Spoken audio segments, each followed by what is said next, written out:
Some betrayals hit harder than others. They creep up on you, wrapped in a familiar face, in a familiar place, and when they hit, they break everything you thought you knew. This was exactly how Laura felt that fateful night, when her world, the one she had carefully built with the man she loved, came crashing down in the most unimaginable way.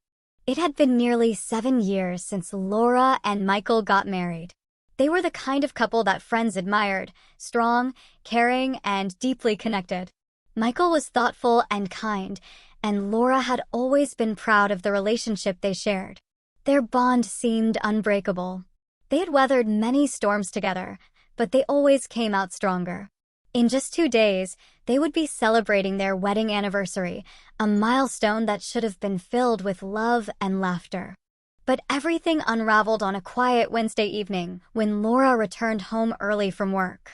That evening, Laura left the office a little earlier than usual. She had been planning a surprise for Michael, something special for their anniversary.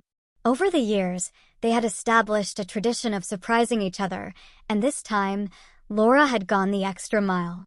She had made dinner reservations at the restaurant where they had their first date and bought tickets for a weekend getaway, where she planned to surprise him with a gift she had been working on, a collection of letters she had written to him over the years. Each letter marked a significant moment in their relationship, from the day they met to the day they married. She had spent weeks preparing, savoring the anticipation of seeing Michael's face light up with joy when she presented it to him. But as Laura pulled into the driveway, she noticed something odd. Michael's car was there, which wasn't unusual, but his best friend, Greg, was also parked out front. Greg was Michael's childhood friend, practically family at this point. He had been in their lives for years, always around during family gatherings, holidays, and even helping them move into their house. Greg and Michael were inseparable growing up, and their bond had only grown stronger with time. Laura had always thought of Greg as a brother, another trusted person in their tight-knit circle. Laura didn't think much of it at first. After all, it wasn't uncommon for Greg to drop by. He and Michael often hung out, watching football games or grabbing a drink at the bar. But as she unlocked the front door and stepped inside, something felt off. The house was quiet, too quiet. The kind of quiet that makes your skin crawl, even when you don't know why. Laura set her bag down and called out, "Michael? Greg?" Her voice echoed through the house, but there was no response. The silence gnawed at her, fueling a strange sense of unease that she couldn't shake. She took a few steps forward, her heart beginning to race for reasons she didn't yet understand. She walked down the hallway toward the bedroom, each step feeling heavier than the last.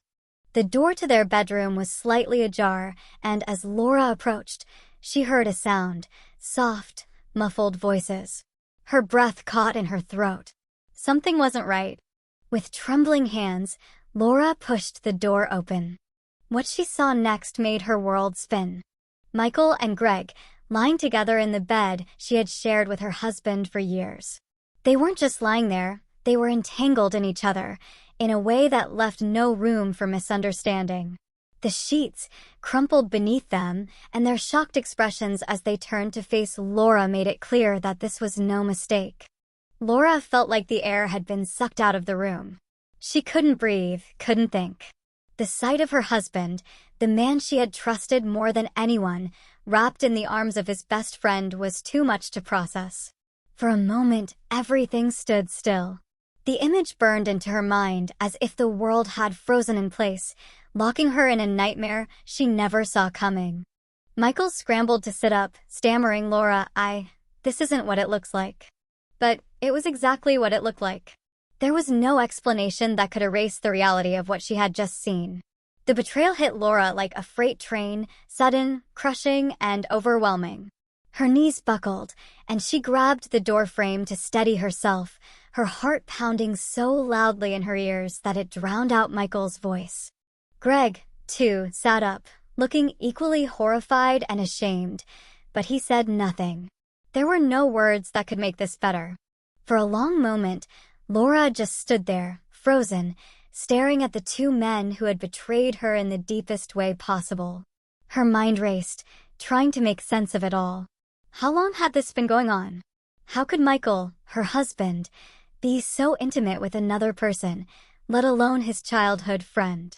And why hadn't she seen it before? The questions piled up in her head, but none of them had answers. Suddenly, it was too much. Without saying a word, Laura turned on her heel and stormed out of the room. She couldn't bear to look at either of them. She needed air, space, anything to escape the crushing weight of what she had just witnessed. Her vision blurred with tears, but she refused to let them fall. She grabbed her car keys and fled the house, the cold night air hitting her like a slap as she got into her car. She had no destination in mind. She just needed to drive, to get away from the house that now felt like a prison. The betrayal clawed at her insides as she sped down the empty streets, her hands gripping the steering wheel so tightly that her knuckles turned white. How had this happened? How had her life come to this?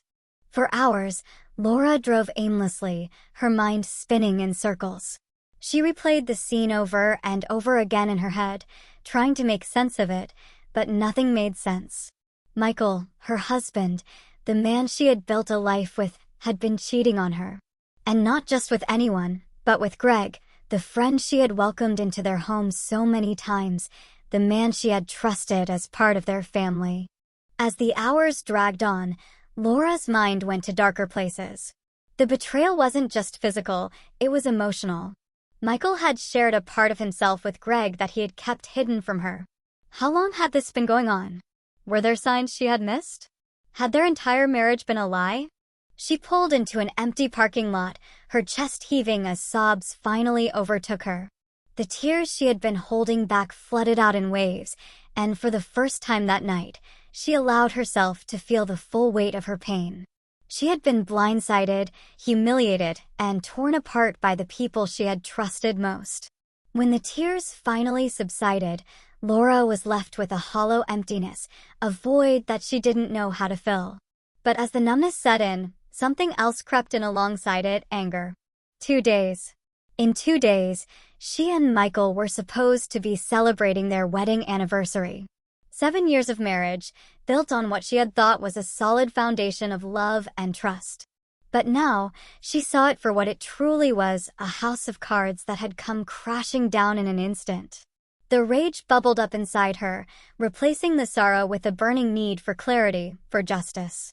When the tears finally subsided, Laura was left with a hollow emptiness, a void that she didn't know how to fill. But as the numbness set in, something else crept in alongside it: anger. Michael had lied to her. Greg had betrayed her. And now, she was left to pick up the pieces of a life that had been shattered. But she wasn't going to let them get away with it. The next morning, after a sleepless night spent wrestling with her emotions, Laura returned home.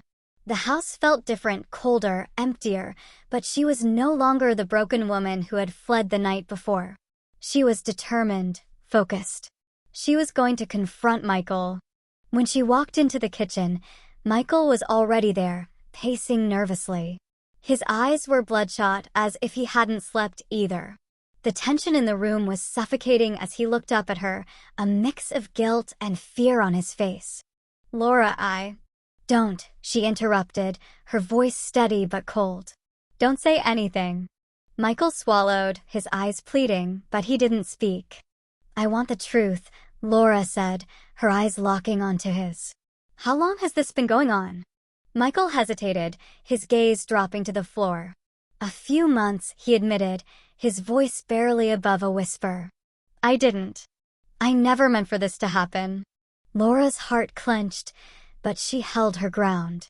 "Why, Michael? Why didn't you just tell me?" "I was scared," he said, his voice cracking. "Scared of what it would mean. Scared of losing everything." Laura's anger flared. "So instead, you lied? You hid this from me and let me live in a fantasy while you were sneaking around with Greg." "I didn't want to hurt you," Michael whispered. "Well, you did," Laura snapped, her voice trembling with fury. "You hurt me more than you could ever imagine." The silence that followed was deafening. Laura took a deep breath, trying to steady herself. "I need time," she said finally, her voice quieter now. "I need time to figure out what to do. But you need to leave." Michael's eyes widened, panic flashing across his face. "Laura, please. Go," she said firmly, cutting him off. "I can't look at you right now." Michael hesitated for a moment, but the finality in her voice left no room for negotiation. Slowly, he nodded and walked past her, grabbing his coat from the hallway. As the front door closed behind him, Laura stood there, alone in the silence of their once shared home. The void inside her felt larger now, but for the first time, she had control over it. The rage, the hurt, it all simmered beneath the surface, but she had drawn a line. Michael's departure wasn't the end. Not yet. But it was the beginning of a new chapter in her life, one she never thought she'd be writing. Over the next few days, Laura went through the motions, work, conversations with friends, trying to hold herself together as she slowly started telling people what had happened. It was hard, almost unbearable at times, to explain the depth of the betrayal. Some friends responded with shock, others with sympathy, but none could understand the full weight of what it felt like to be betrayed by both a husband and a friend. Greg tried to reach out once, sending a message that was half an apology and half an excuse, but Laura deleted it without reading. She didn't need his words. There was nothing he could say to make this right. He was just as much a part of this as Michael, and the trust she had placed in both of them was irrevocably shattered. As the days turned into weeks, Laura found herself slowly coming to terms with the reality of her situation. There were no easy answers, no quick fixes for the kind of pain she was dealing with. But with time, the rawness of the betrayal began to fade, replaced by a quiet determination. She began seeing a therapist, someone who could help her navigate the complex emotions she was grappling with. The sessions were hard, sometimes excruciating, but they gave her a space to process everything that had happened. She spoke about the years she had spent with Michael, about the love she had believed in, and about the shock of discovering the hidden truths that had been lurking just beneath the surface. But more than anything, Laura spoke about the future. About the kind of life she wanted to build for herself, a life that didn't revolve around lies or secrets. She wasn't sure yet what that life would look like, but she knew one thing for certain: she would not let this betrayal define her. In the end, Laura filed for divorce. It wasn't a decision she made lightly, but it was one she knew she had to make for her own peace of mind. Michael had reached out several times, begging for forgiveness, promising to change, but Laura remained resolute. There was no going back. The trust had been broken, and without trust, there was no foundation left to build on. Greg, too, faded from their lives. He moved away, and although Laura occasionally heard his name in passing, she never saw him again. It was better that way. Some wounds were too deep to heal, and the best she could do was to let time create enough distance to dull the pain. Years later, Laura would look back on that night, the night she came home early, expecting to surprise her husband, and realize that it had been a turning point. It had been the night she lost the life she had once known, but it had also been the night she found the strength to rebuild something new. Because betrayal, as devastating as it is, does not have to be the end. For Laura, it was the beginning of a journey toward rediscovering herself. And in the quiet moments, when the weight of it all threatened to overwhelm her, she reminded herself of one simple truth. She had survived. And she would keep surviving.